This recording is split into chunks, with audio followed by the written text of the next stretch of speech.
नमस्कार बच्चों, मैं सुनीता झा, आप सबकी हिंदी संस्कृत ऑनलाइन शिक्षिका। और आज मैं आपके बचे हुए अधूरे पाठ को पूरा करने के लिए प्रस्तुत हूँ। सेम उसी पाठ्य पुस्तक कक्षा 10वीं के लिए सीबीएसई बोर्ड द्वितीय भाग के पाठ्य पुस्तक से हम लोग पाठ 4 को यानी चतुर्थ पाठ को पढ़ेंगे, जिसका कि नाम है शिशु लालनम। और अभी तक हमने यहाँ तक पढ़ लिया है, जिसमें हमने पढ़ा है कि राम के दरबार में एक विदूषक के द्वारा उनके दोनों तपस्वी पुत्र, जिनको कि उनकी माँ के साथ राम ने त्याग दिया था, जब वे गर्भावस्था में ही थी तभी उनको त्याग दिया था, इसलिए राम नहीं जानते हैं कि ये दोनों उनके पुत्र हैं। उनसे मिलने आते हैं, उनको राम कथा सुनाने आते हैं। वो राम कथा अर्थात रामायण, जो कि वाल्मीकि के द्वारा रचा है। और ये दोनों बच्चे वाल्मीकि के आश्रम में ही माता सीता के साथ रहते हैं, वहीं उनका जन्म होता है, वहीं उनका पालन पोषण हो रहा है। तो उन्हीं को अपना गुरु मानते हैं, उन्हीं से शिक्षा पाते हैं और उन्हीं के आदेश से राम के पास राम कथा यानी रामायण का पाठ करके सुनाने आए हैं। तो वहाँ पे राम उनसे उनका परिचय पूछते हैं, वो उनके प्रति आकर्षित होते हैं। उन दोनों के सौंदर्य को देखकर, उनके आदर भाव को, उनके सदाचार को देखकर, उनके व्यवहार को देखकर राम बहुत ज़्यादा उनके प्रति आकर्षित होते हैं, बहुत ज़्यादा उनको प्रेम आता है। उनको अपने गोद में बिठाते हैं और फिर उनसे पूछते हैं कि उनकी वो किस कुल के हैं, कौन से वंश के हैं, क्षत्रिय हैं, ब्राह्मण हैं, उनके पिता का नाम क्या है, उनके गुरु कौन है, सब कुछ उनसे पूछते हैं। और उसके बाद उनको पता चलता है कि उनके पिता को उनकी माँ यानी कि लव कुश की माँ जो है, वो लव कुश के पिता को निर्दयी कह के पुकारती है। तो ये बात सुनकर उनको बड़ा दुख होता है और फिर विदूषक इस बात को और विस्तार से जानते हुए पूछते हैं कि निर्नुकुश यानी कि निर्दयी वो कब कहती है, क्रोध में या हमेशा। तो उनको फिर बताते हैं कुश कि वो हम लोगों को जब बदमाशी करते हुए देखती है तो कहती है कि निर्दयी के पुत्रों ऐसे मत करो। और फिर विदूषक जो हैं वो निष्कर्ष निकालते हैं कि निश्चित रूप से इनकी माँ को इनके पिता ने त्याग दिया होगा अपमानित करके, इसलिए वो इस तरह से इनकी भर्त्सना करती है, डांटती है इनको। ये बात सुनकर राम को भी अपना भूतकाल याद आ जाता है। उनको भी याद आता है कि उन्होंने भी माता सीता के साथ इसी तरह का व्यवहार किया था, उन्होंने भी उनको त्याग दिया था। तो इस बात को सोचकर वो बड़े दुखी हो जाते हैं और उनकी आंखों में आंसू आ जाता है और आंखों में आंसू भर के वो उन दोनों की ओर देखते हैं। फिर राम बोलते हैं, अति दीर्घ प्रवासो अयम दारुणश्च। ये बड़ा लंबा प्रवास है या लंबे समय का त्याग है, बहुत लंबे समय से उनको बाहर कर दिया गया है और दुखी करने वाला, दारुण भी है, बहुत दर्दनाक प्रवास है।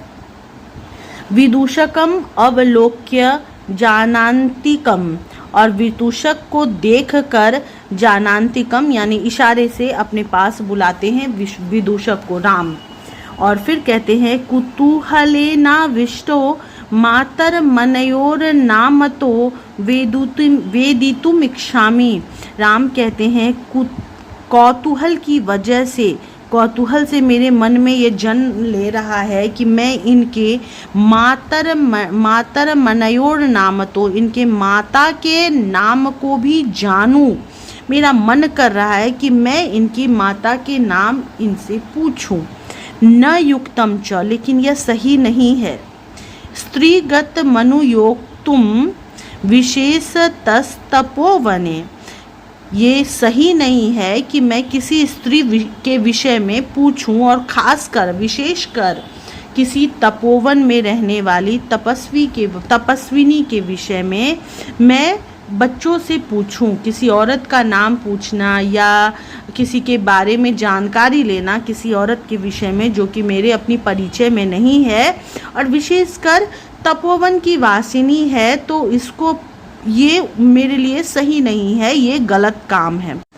तत् को अत्राभ्युपायः कहने का मतलब तत् यानी तब, कोई यहाँ पर उपाय है ताकि मैं इनकी माँ का नाम जान सकूं। ये बात राम विदूषक से पूछते हैं। विदूषकः जानन्तिकम, फिर विदूषक भी इशारा से उनको कहते हैं रुकिए। अहम पुनः पृच्छामि, मैं फिर से पूछता हूँ। प्रकाशम, और फिर सामने आते हैं। फिर कहते हैं किम नाम धेया युवयोर जननी, तुम दोनों आपकी माता का नाम क्या है? लव तस्याह द्वे नामनी, लव कहते हैं तस्याह यानी मेरी माता का, उनका ये स्त्रीलिंग शब्द है, तत् का स्त्रीलिंग शब्द षष्ठी विभक्ति, उनका 2 नाम है। विदूषक कथम इव, क्या है वो? लव तपोवनवासिनो देवीति नामना आहवयन्ति, तपोवनवासी जो हैं वहाँ पे जो और लोग रहते हैं तपोवन में, वे सब देवी इति नामना आहवयति, देवी नाम से उनको पुकारते हैं।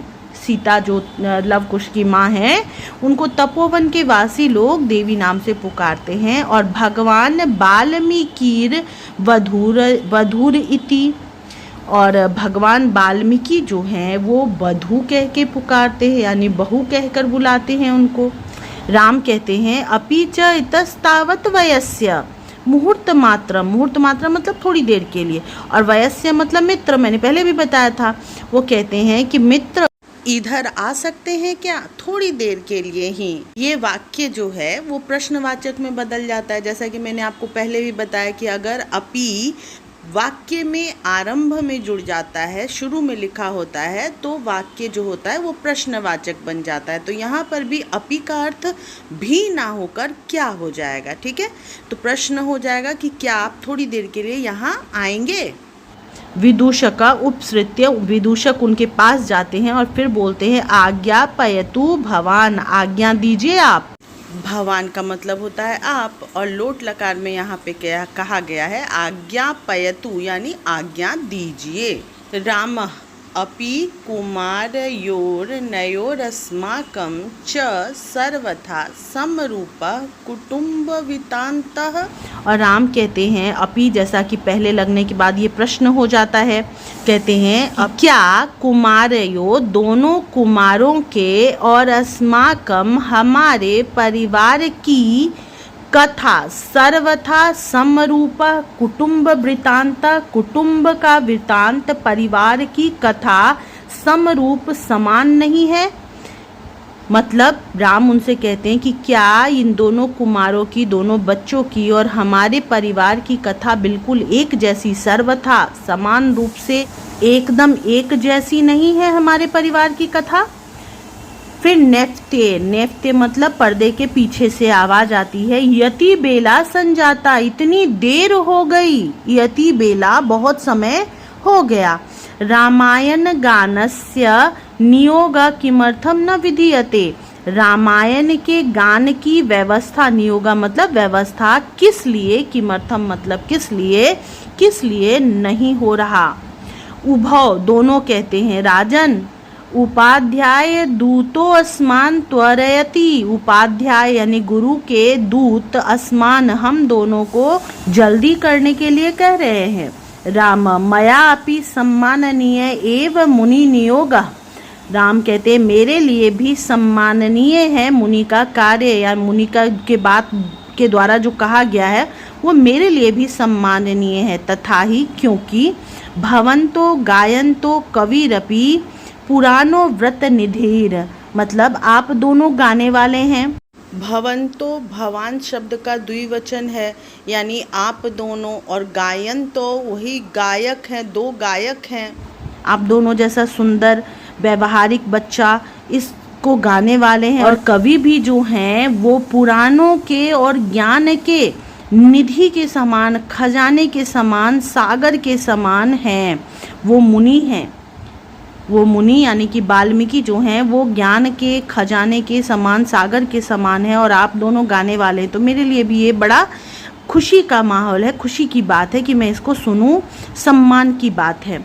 गिराम संदर्भो अयम प्रथमम अवतीर्णो वसुमतिम, वसु मतलब धरती, और ये ग्रंथ जो आप हमें सुनाने आए हैं वो वसुधा पर, धरती पर पहली बार संवादशील वाणी का संदर्भ है, यानी कि पहली बार इस तरह गा के सुनाया जाने वाला, लिखा जाने वाला चीज है।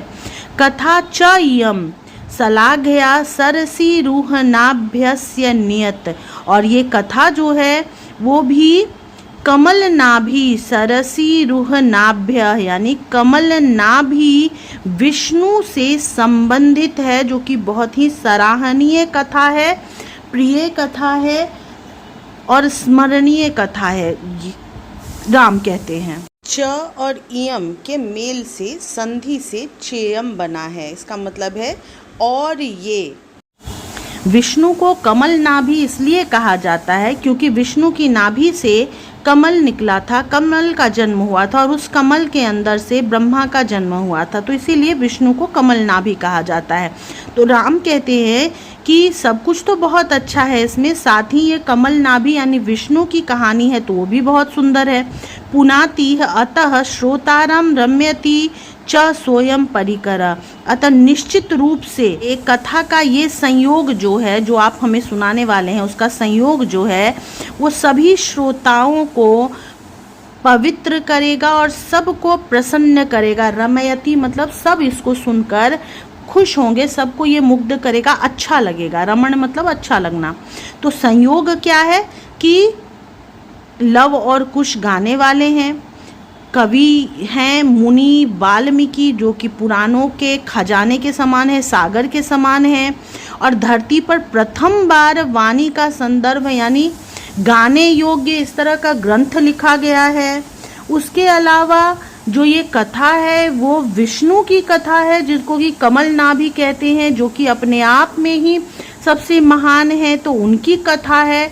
ये जो संयोग हैं सारे, वो सारे निश्चित रूप से श्रोतागणों को अच्छा लगेगा और सबको पवित्र करेगा। वयस्य मित्र अपूर्वो अयम मानवानां सरस्वत्यवतारः तदहं सुजन साधारणं श्रोतुमिच्छामि।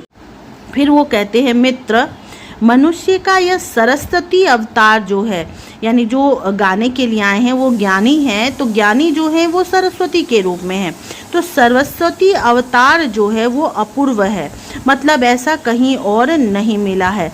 तदहम सुजन साधारणम, अतः मैं सुहृदय से अच्छे मन से जनसाधारण के साथ ये कथा सुनना चाहता हूँ। अर्थात राम कहते हैं कि ये जो सुंदर संयोग है, सुंदर गाने वाले, सुंदर लिखने वाले, महान भगवान की महान कथा, इन गाने वाले जैसे अपूर्व सरस्वती के अवतार से समान ज्ञानी लोग हैं, इनके द्वारा मुझे ये कहानी सुनने का मौका मिल रहा है, तो मैं इस कहानी को सुहृदय से, अच्छे मन से सभी लोगों के साथ, जनसाधारण के साथ सुनना चाहता हूँ। फिर सानिध्यताम, पास आओ सभासद, सभी सभासदों को वो अपने पास आने के लिए कहते हैं ताकि सब लोग इस कथा को सुन सके। प्रेष्यताम अस्मत् अंतिकम सौमित्री, फिर राम कहते हैं सौमित्री अर्थात लक्ष्मण, सुमित्रा के पुत्र लक्ष्मण सौमित्री को प्रेष्यताम अस्मत् अंतिकम, प्रेष्यताम मतलब भेजो, हमारे पास सौमित्री को, लक्ष्मण को भेजो। मतलब भगवान राम ने क्या किया, सभी सभासदों को बैठने के लिए कहा ताकि वो कथा सुन सके, और सौमित्री अर्थात लक्ष्मण को अपने पास बुलवाया। अहम अप्येतयोश्चिरासन परिखेदम विहरणम कृत्वा अपनयामि। श्री राम कहते हैं कि अहम अपि, मैं भी, एतयोश्चिर आसन, इस तरह से लंबे समय तक आसन पर बैठकर, परिखेदम कष्ट में आ गया हूँ, मैं थक गया हूँ, तो विहरणम कृत्वा अपनयामि, मैं यहाँ से घूमकर और इन लोगों को घुमाकर इनके कष्ट को दूर करके वापस आता हूँ। इति निष्क्रांताः सर्वे, और ऐसा कहकर सब वहाँ से निकल जाते हैं, बाहर चले जाते हैं। तो बच्चों यहाँ पे आप लोग देख रहे हैं कि शब्दार्थ दिए हुए हैं, शब्दार्थ को तो ध्यान देना पड़ेगा तभी समझ में आएगा, ठीक है। तो मैं आप लोगों को बस दिखा रही हूँ क्योंकि मुझे आप पता है कि आपके पास बुक तो होनी ही चाहिए, जिस भी स्कूल में पढ़ते होंगे वहाँ पे बुक तो आपको मिली ही होगी, खरीदी ही होगी आपने बुक। तो शब्दार्थ में बहुत समय तक नहीं दिखा रही हूँ, बस थोड़ा थोड़ा बता दे रही हूँ, ठीक है। शब्दार्थ को संस्कृत में भी दिया हुआ है और हिंदी में भी और फिर इंग्लिश में भी। तो जो संस्कृत में दिए हुए हैं उसके द्वारा पर्यायवाची शब्द यहाँ पे आपको मिल जाता है, जैसे अवमानिता यानी तिरस्कृता, निर्भत्स्यति यानी तर्जयति। तो इस तरह से आपको यहाँ पे पर्यायवाची शब्द मिल जाएंगे इसके साथ। उसके बाद यहाँ पर 2 श्लोक आपके पाठ में दिया गया था। एक पहला, जब वो गोद में लेने के लिए तैयार होते हैं और दोनों भाई मना करते हैं, तो उस समय का जो अन्वय है उस श्लोक का, यानी कि डिस्क्राइब किया गया है यहाँ पर, ठीक है। और भाव भी यहाँ पे दिया हुआ है, यानी अर्थ भी दिया हुआ है कि अत्यधिक गुणी लोगों के लिए भी छोटी उम्र के जो बच्चे होते हैं वो प्रिय होते हैं, लालनीय होते हैं। जैसे चंद्रमा बाल भाव के कारण ही शंकर के मस्तक का आभूषण बनकर केतकी पुष्पों से निर्मित आभूषण की भांति शोभित होता है। मतलब चंद्रमा अपने बाल भाव के कारण ही, बचपने के भाव के कारण ही शंकर के मस्तक पर आरोहित है। उसी तरह हर बच्चा बड़ों के लिए प्रिय होता है। दूसरा श्लोक जो अंत में हमने पढ़ा, उसका अर्थ भी यहाँ पे दिया हुआ है कि भगवान वाल्मीकि द्वारा निबद्ध पुराण पुरुष की कथा लव कुश द्वारा दी श्री राम को सुनाई जानी थी। उसी की सूचना देते हुए नेफ्त से कुश और लव को बिना समय नष्ट किए अपने कर्तव्य का पालन करने का निर्देश दिया जाता है। दोनों राम से आज्ञा लेकर जाना चाहते हैं, तब श्री राम उपयुक्त श्लोक के माध्यम से उस रचना का सम्मान करते हैं, मतलब उस रचना के प्रति अपनी श्रद्धा दिखाते हैं। आप दोनों इस कथा का गान करने वाले हैं, यानी भवंतो, आप दोनों इस कथा का गान करने वाले हैं। और तपोनिधि पुराण मुनि वाल्मीकि इस रचना के कवि हैं। महान तप के खजाना जो हैं वो मुनि इस रचना के कवि हैं। धरती पर प्रथम बार अवतरित होने वाला स्फुट वाणी का यह काव्य है, मतलब गाने योग्य, बोलने योग्य पहली बार ये कथा लिखा गया है। और इसकी कथा कमल नाभि विष्णु से संबंधित है। इस प्रकार निश्चय ही ये संयोग श्रोताओं को पवित्र और आनंदित करने वाला है। मैंने जैसा कि आपको इससे पहले बताया था, ठीक है। तो यहाँ पे अर्थ भी दिया हुआ है, तो ये भी आप लिख करके याद कर सकते हैं, कोई दिक्कत नहीं है यहाँ पे। अब एक पदेन उत्तर, यानी सिर्फ एक शब्द में आपको उत्तर लिखना है। कुश लवो कम उपसृत्य प्रणमतः, कुश और लव किसके पास आकर, कम उपसृत्य किसके पास आकर प्रणाम करते हैं, तो राम के पास आकर प्रणाम करते हैं। तपोवन वासिनः कुशस्य मात्रम केन नामना आहवयति, तपोवनवासी कुश की माता को किस नाम से बुलाते हैं। देवी इति भी लिख सकते हैं, देवी भी लिख सकते हैं, कोई दिक्कत नहीं है। जैसे यहाँ पे लिखा हुआ है देवीति, आप वो भी लिख सकते हैं। यहाँ देख रहे हैं देवीति, ये भी आप लिख सकते हैं। अगला प्रश्न है, वयो अनुरोधात कह लालनीय भवति शिशुजन, बच्चे अपने उम्र के कारण प्रिय होते हैं, लालनीय होते हैं, दुलार करने योग्य होते हैं। केन संबंधेन वाल्मीकि लव कुशयो गुरु, उपनयनोपदेशेन, उपनयन में उपदेश देने के संबंध से वाल्मीकि लव कुश के गुरु थे। कुत्र लव कुशयो पितु नाम न व्यवहृत्ये, कहाँ पर लव कुश के पिता का नाम व्यवहारित नहीं किया जाता था, पुकारा नहीं जाता था। तपोवने, ठीक है। अधोलिखिता नाम प्रश्नानाम उत्तराणि संस्कृत भाषया लिखत, संस्कृत भाषा में लिखना है, यानी कि पूरे वाक्य में लिखना है। तो अब ध्यान दीजिए, अगर आप इस तरह से याद करते हैं तो आपको बहुत ज़्यादा याद करना नहीं पड़ेगा, सिर्फ एक शब्द याद करें और प्रश्न का उत्तर पूरा लिख सकते हैं। रामाय कुशलवयो कंठाश्लेषस्य स्पर्श कीदृश आसीत्, राम के लिए कुश और लव के कंठाश्लेष स्पर्श, गले लगने का स्पर्श कैसा था, की दिशा मतलब कैसा था। तो ये प्रश्न वाला शब्द जो है कैसा, की दिशा, सिर्फ इसको हटा करके लिखना है हृदय ग्राही, मतलब राम के लिए कुश और लव का जो प्रिय संबंध था, उनको गले लगाने का जो व्यवहार था, वो हृदय ग्राही था, दिल को छूने लायक था, मन को भाव विह्वल करने योग्य था। ठीक है, तो हृदय ग्राही, ह में री की मात्रा लगी हुई है, देखिए ये ह है और ह में री की मात्रा, हृदय।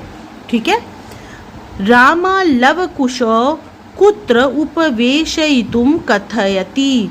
राम लव और कुश को कुत्र यानी कहाँ बैठने के लिए कहते हैं।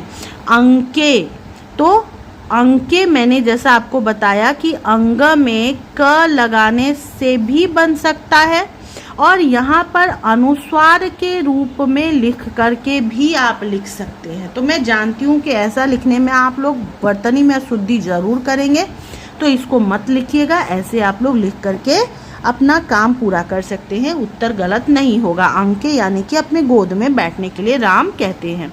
बाल भावात हिमकर कुत्र विराजते। बचपना के कारण हिमकर यानी चंद्रमा कहाँ विराजते हैं, कहाँ बैठते हैं, तो कुत्र हटा करके सिर्फ ये लाइन, ये शब्द लिखने हैं। यहाँ कुत्र हटा करके सिर्फ अंके लिखना है। तो यहाँ पर क्या लिखेंगे, बाल भावात हिमकर पशुपति मस्तके विराजते। रामः लव कुशौ अंके उपवेशयितुम कथयति। ठीक है, इस तरह से उत्तर करेंगे तो आपको बहुत ज़्यादा रटना नहीं पड़ेगा। कुशलवयो वंशस्य कर्ता कः। कुशलवयो वंशस्य कर्ता भगवन सहस्त्रदिधीति आसित, मतलब थे। ठीक है, कुशलव के वंशकर्ता भगवान सूर्य थे।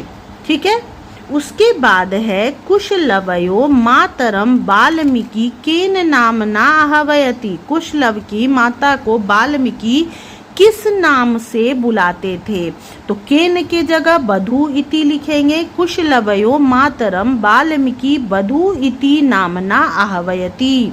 ठीक है, इस तरह से उत्तर पूरा लिखेंगे। अब यहाँ पर क्या करना है, विभक्ति लिखना है और उनका कारण लिखना है। तो बच्चों मैंने ये आप लोगों को उपपद विभक्ति समय विस्तार से बताया था मेरे लाइव क्लास में, तो आप लोग अगर हो सके तो वो उपपद विभक्ति वाले वीडियो को देख लीजिएगा ताकि इसको समझ सके। मैं भी तो बता दे रही हूँ आपको, लेकिन समझने के लिए वो देखना पड़ेगा आपको कि यहाँ पर कौन सी विभक्ति लगी हुई है अंडरलाइन वाले शब्दों में और क्यों वहाँ पे उस विभक्ति का प्रयोग हुआ है। तो प्रश्न है, राम लव कुशो आसनार्धम उपवेशयति। आसनार्धम, अब यहाँ पर जो है द्वितीय विभक्ति का प्रयोग किया गया है, लेकिन यहाँ पर सप्तमी विभक्ति होना चाहिए। अगर अर्थ के द्वारा देखें तो राम लव कुश को आधे आसन पर बैठाना चाहते हैं, बैठाते हैं, पर यहाँ पर होगा, लेकिन पर में सप्तमी विभक्ति ना लगाकर यहाँ पर द्वितीय विभक्ति लगाई गई है। क्यों? क्योंकि यहाँ पर उप और विष धातु, उप उपसर्ग और विष धातु का योग बनता है। तो विष धातु में और उप उपसर्ग में द्वितीय विभक्ति का प्रयोग किया जाता है। ये उपपद विभक्ति के सूत्रों के अनुसार बताया गया है। ठीक है, धिंग माम एव भूतम। अब यहाँ पे माम जो है ये भी द्वितीय विभक्ति है अस्मत् शब्द रूप का। तो यहाँ पर द्वितीय विभक्ति किस वजह से लगाया गया है, मुझ पर धिक्कार है, तो यहाँ पर भी पर होना चाहिए। मुझ पर धिक्कार है, यहाँ पर भी इसका अर्थ ये है। तो यहाँ पर का योग ना लगाकर फिर से द्वितीय विभक्ति लगाया गया है, क्योंकि ये धिंग योग में लिखा गया है। यानी धिंग शब्द अगर जुड़ता है तो वहाँ द्वितीय विभक्ति ही होगी। उप उपसर्ग अगर होता है तो द्वितीय विभक्ति ही होगी। अंक व्यवहितम अध्यास्यताम सिंहासनम, मतलब कि सिंहासन का हम लोग अपमान नहीं करेंगे, उसके नियमों का पालन करेंगे। तो यहाँ पर भी द्वितीय विभक्ति है अधि उपसर्ग और आस योग के कारण। ठीक है, आस धातु होने के कारण। तो इसलिए यहाँ पर द्वितीय विभक्ति लगी है। अलम अति विस्तरेण, बहुत ज़्यादा विस्तार ना करें, तो अलम योगे तृतीया विभक्ति, यहाँ पे विस्तरेण तृतीया विभक्ति है और अलम के कारण ऐसा लगा है। रामम उपसृत्य प्रणम्य च उपसर्ग के वजह से यहाँ पर रामम द्वितीया विभक्ति का प्रयोग हुआ है। समझ में आया बच्चों? प्लीज़ आप लोग वो वीडियो ज़रूर देख लीजिएगा जिसमें उपपद विभक्ति मैंने बताई है। ठीक है, मैं इस वीडियो के डिस्क्रिप्शन बॉक्स में उस वीडियो का लिंक ज़रूर दे दूंगी। यथा निर्देशम उत्तरत, जैसा निर्देश दिया गया है यहाँ पर वैसा आपको उत्तर लिखना है। जानाम्यहम तस्य नामधेयम, मैं उनका नाम जानता हूँ। जानामी अहम, तो यहाँ पे जो है जानामी का ई और अहम का अ जुड़कर यहाँ पर इस तरह से लिखा गया है। तो जानाम्यहम तस्य नामधेयम, मैं उनका नाम जानता हूँ। तो यहाँ पे प्रश्न है कि अस्मिन् वाक्ये कर्तृपदम किम, कर्तृपद यानी कर्ता कौन है? यहाँ पे कर्ता तब अहम है, यानी ये सर्वनाम शब्द। यहाँ पे मैंने उत्तर लिखा है अहम। किम कुपिता एव भनति उत प्रकृति स्था, क्या कुपित होकर ऐसा बोलती हैं या उनका स्वभाव है? अस्मात् वाक्यात् हर्षिता इति पदस्य विपरीतार्थकम पदम चित्वा लिखत। प्रश्न है कि इस वाक्य में, अस्मात् वाक्यात्, इस वाक्य में हर्षिता पद का, शब्द का विपरीतार्थक शब्द यहाँ पे क्या दिया हुआ है इस वाक्य में, वो लिखना है। तो हर्षिता मतलब खुशी और खुश, और कुपिता मतलब क्रोधित। तो कुपिता जो है वो इस वाक्य में हर्षिता का विलोम शब्द है। ठीक है, तो उत्तर क्या हो गया? कुपिता। यहाँ पे अहम। विदूषक उपसृत्य आज्ञापयतु भवान, विदूषक पास आकर कहता है आज्ञा दीजिए भवान, आप मुझे आज्ञा दीजिए। अत्र भवान इति पदम कस्मे प्रयुक्तम, यहाँ पर भवान शब्द किसके लिए, कस्मे चतुर्थी विभक्ति किसके लिए प्रयुक्त हुआ है? तो आपको उत्तर भी चतुर्थी विभक्ति में ही लिखना है। तो राम के लिए प्रयुक्त हुआ है, इसलिए उत्तर में हम लिखेंगे रामाय। ठीक है, चतुर्थी विभक्ति में रामाय। तस्माद् अंकम व्यवहितम अध्यास्याताम सिंहासनम, अत्र क्रियापदम किम, क्रियापद क्या है कि तस्माद् अंकम व्यवहितम, तब अंक में आकर के यहाँ पे अध्यास्तम, यहाँ पे अपने गोद को दिखाकर बोलते हैं कि यहाँ आकर बैठिए, यहाँ आस्यताम यानी आसन ग्रहण कीजिए। तो आस्यताम, अध्यास्यताम जो है वो क्रियापद है। ठीक है।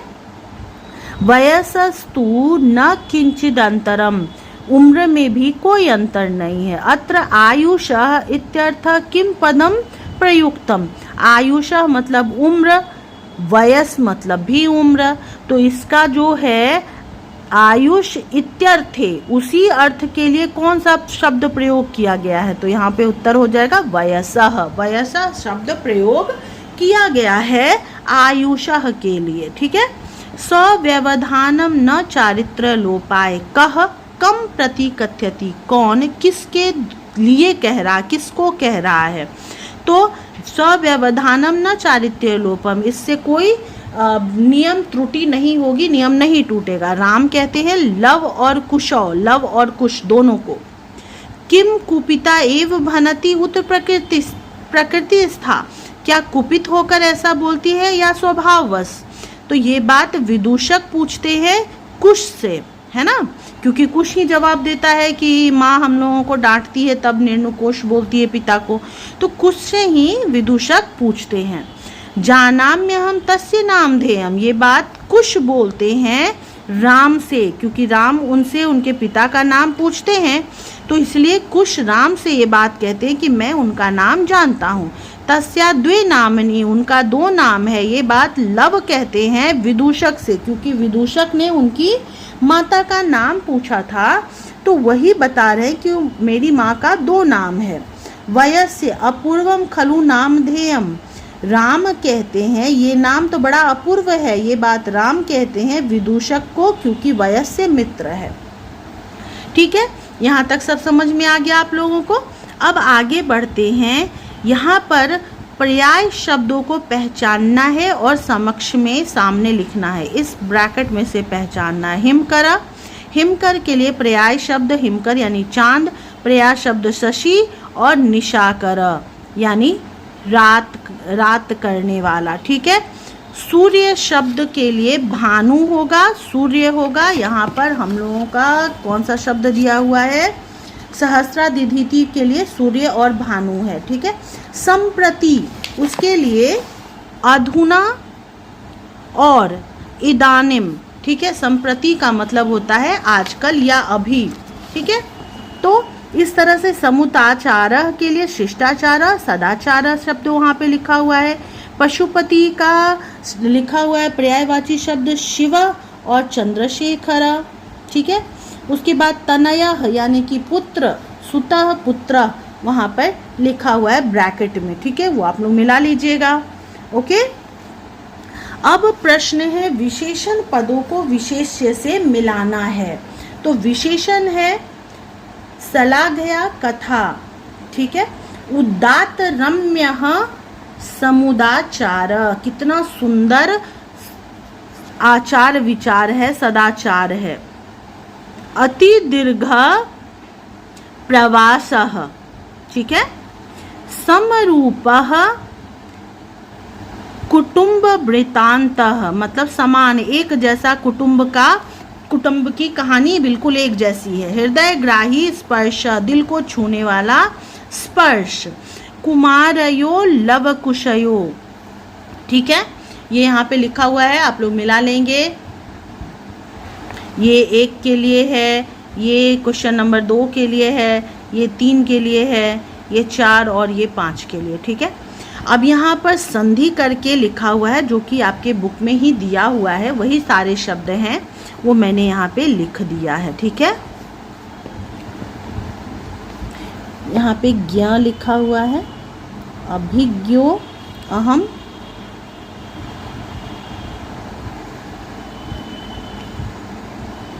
और यहाँ ये जो है ना, ये ड नहीं है, ये बस एस के जैसा ऐसे लिखा जाता है। इसका मतलब होता है मात्रा को लंबा खींचना है, अ का उच्चारण। ठीक है। ये बस ऐसे लिखा जाता है, ये ड नहीं है, ध्यान रखिएगा। उसके बाद यहाँ पर विच्छेद करने के लिए दिया हुआ है, तो वो भी मैंने कर दिया है आपके लिए। ठीक है। तो बच्चों, मुझे लगता है कि आप लोगों को ये प्रश्नोत्तर भी समझ आ गया होगा, ये पाठ भी समझ में आ गया होगा।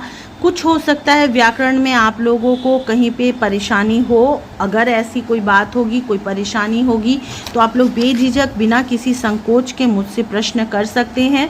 मेरा फेसबुक आईडी और इंस्टाग्राम आईडी मेरे वीडियो के डिस्क्रिप्शन बॉक्स में दिया रहता है। साथ ही इसी वीडियो के कमेंट बॉक्स में भी आप कमेंट कर सकते हैं। मैं ज़रूर कमेंट को पढ़ती हूँ और मैं उसके प्रति बहुत ज़िम्मेदार भी रहती हूँ, सावधान भी रहती हूँ, और जैसा प्रश्न होगा आपका मैं उसका हल करने का निश्चित रूप से प्रयास करूँगी। तो इन सब को ध्यान में रखते हुए वीडियो को ध्यान से देखिए, पढ़िए और अच्छे मार्क्स लाइए। मेरी वीडियो को शेयर भी ज़रूर कीजिए। फिलहाल इतना ही, नए वीडियो में जल्दी ही मिलेंगे। अभी बाय बाय, टेक केयर।